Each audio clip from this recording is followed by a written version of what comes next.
I just never run out of things to talk about. Here are some of the rings I've purchased from Temu. Why? Because they're like 47 cents. These big red ones and blue ones were like 17 cents. And when I see them on sale, I just buy them. Like these came in a whole packet of 4 or 6 or something, and they were so cheap. And I love this little rose one, and they keep having it on there for 47 cents. And then when my granddaughters come over, I say, "Would you like to choose a ring? Try it on." And I let them have one because you know why? When I was a little girl, I loved rings and I wanted one so bad, and I never did get one. So I'm living my childhood, I guess, through rings. But I wanted to show a comparison here. Now this is a real one, real diamonds, and so I ordered one from Temu, came up, cheap one, and so I ordered it to compare. Now, of course, this one's brand new. It looks pretty good, doesn't it? I think the metal's different. You can see, I read they make them out of stainless steel or something. I don't know. But the problem is when I wear them, in my heart, I know it's not real. So, like, if I lose it, I'm like, well, wasn't real anyway. Now, this is a moissanite one. And the moissanite are a little more believable, but the metal isn't. Because white gold has a different look to it than silver or this whatever they use. Some of these are probably silver plated. I don't know what they do, how they do it. But some of the stones are really, you can tell they're not real. And they are like, kind of have a purple cast to them. So, and oh, look at this one. Who would wear this one? Look how huge that one is. And it has diamonds all around. And that's very unbelievable because it's kind of purpley. So, the next thing I wanted to show you is, well, first I'm going to tell you a secret about my rings. They're all real. This is my original wedding ring, and on my anniversary, I would get each one of these for a different anniversary, and they all have meanings. I buy them myself. My husband would never buy them for me. If he was going to buy me a rock, it's in the yard, a landscaping rock that's the same price as a diamond. All right. So you go to eBay. There are divorced people out there that they don't love him anymore. So they want to sell their ring for cheap. Now, you have to make sure you're buying a reputable place that guarantees. So if you find out that it's not a real diamond, you can send it back and say they lied. That happened to me before. Well, they said I knew it wasn't real, but they said it was real. It was false advertising.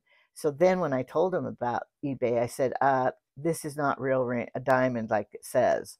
Then I spent 90 on it, $90, and they let me keep it.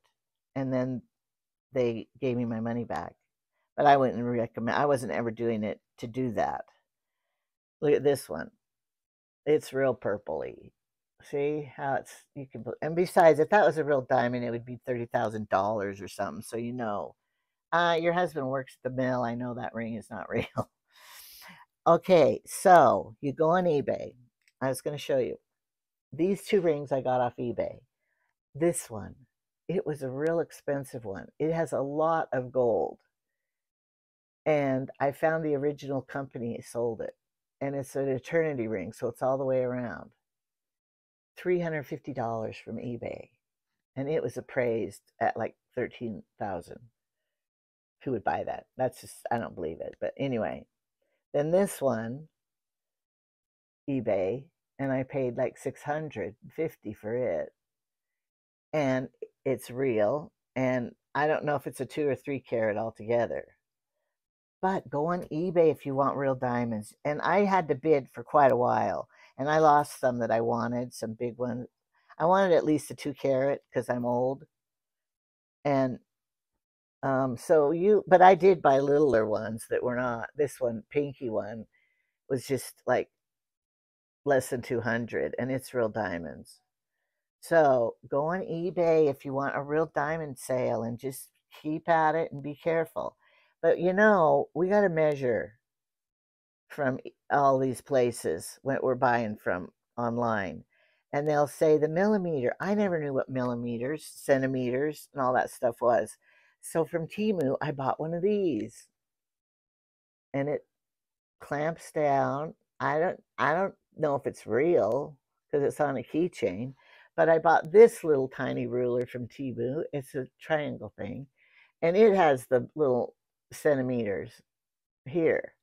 So I keep it right here when I'm looking, and then I measure. And I also keep one of these right by my phone when I'm scrolling through Temu or eBay or anywhere, so I can see what I'm measuring, like these little beads for my hot fix guns and stuff. And they tell you how big.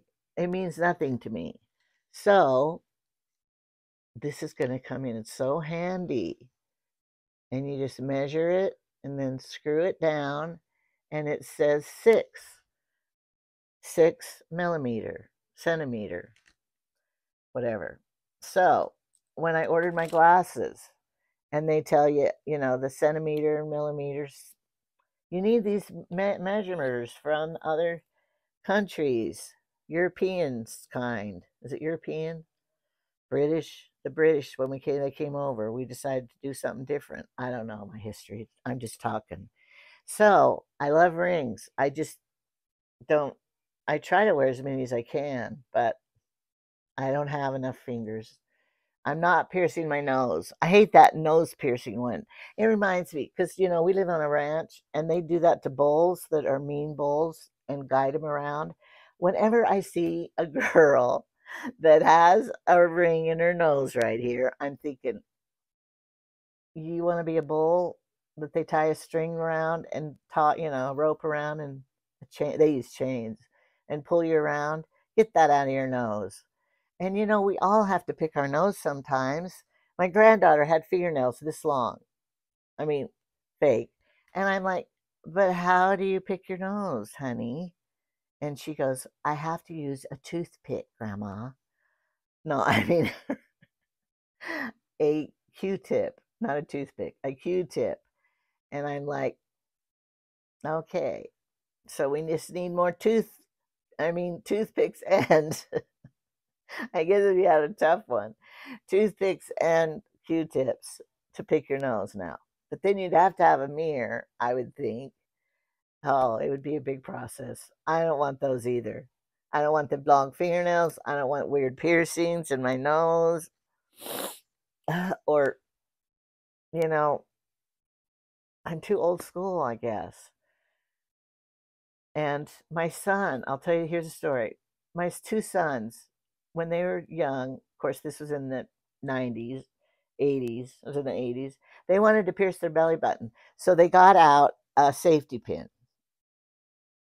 I wasn't there, or I would have put a stop to it right in the beginning. But anyway, they got out the safety pin and they're going to pierce their belly button, and they go through the skin. They're trying to be tough teenagers. When I got home, I was furious. What are you doing? We wanted to have a pierce our. Anyway, our bishop at our church was a doctor, and I told him, if you don't take that out right now, I'm going to go get the bishop, and he's going to tell you what could happen if that gets infected. You're not doing that. Well, when I told him I was going to go get the bishop, they took it out then. And then my other story, my son got it years ago, got his tongue pierced. Now, how can you enjoy your food when you have a tongue piercing? Don't you sometimes want to enjoy your food? Like when you get a sore in your mouth somewhere and then you can't enjoy your food and it hurts and you hate it. Well, that's what I can imagine if you had a tongue piercing. I would never want one. Well, my son got one and I was just horrified by it, and it looked horrible and everything. Well, secretly I prayed every night that his tongue piercing would have to come, wouldn't last, or he'd take it out, because I hated it. And then he had a tooth problem. I didn't pray for him to have a bad tooth, but that's what happened. He had a tooth problem. He had to go to the dentist, and the dentist made him take it out because his tongue was swelling and it was causing tooth problem. I don't know, the whole thing. All I knew is like my prayers were answered. Good, you don't get to have an ugly piercing of your tongue. I mean, I see some, and they talk like with a, well, I don't get the point. But I think it's because I've been to the dentist so much and I've had too many babies. I'm not going to cause any more self inflicted pain on my body that I'd have to. I have enough scars on my body. Why would you want to add more to your pain and suffering? And I tell them, I have pierced ears, but like they pierce their lips and stuff. That's going to leave a scar. I don't want a scar. When you get old, you think about that. And then you think about acupuncture, some of those piercings. Is it going to affect things? So I am just old school, but some of these new fads are just like crazy to me. And maybe we should have a depression so people do not have money to waste money on getting tattoos and piercings and all that stuff. They just have to buy food with their money instead of stupid stuff. And what are those tattoos going to look like when they're 80? Our skin is getting hideous. Maybe it will be better. It would cover them up. But if you get a tattoo and your skin sags, your tattoo is going to sag. So pick a tattoo out that won't matter if it falls. Maybe design one that will look better as you get older and it falls. And when you get a surgery and they have to cut through your tattoo, they're not careful how they stitch it back up to match the tattoo perfect. So it's going to get ruined. I just thought I'd throw that out there to you too. Subscribe to the old lady grandma here and like and share. And if you're under, I look at my analytics, whatever that's called. And most of my people are old people, but that's fine. We need a place to be too. So subscribe if you're old or subscribe if you're young. I should shut up. Goodbye.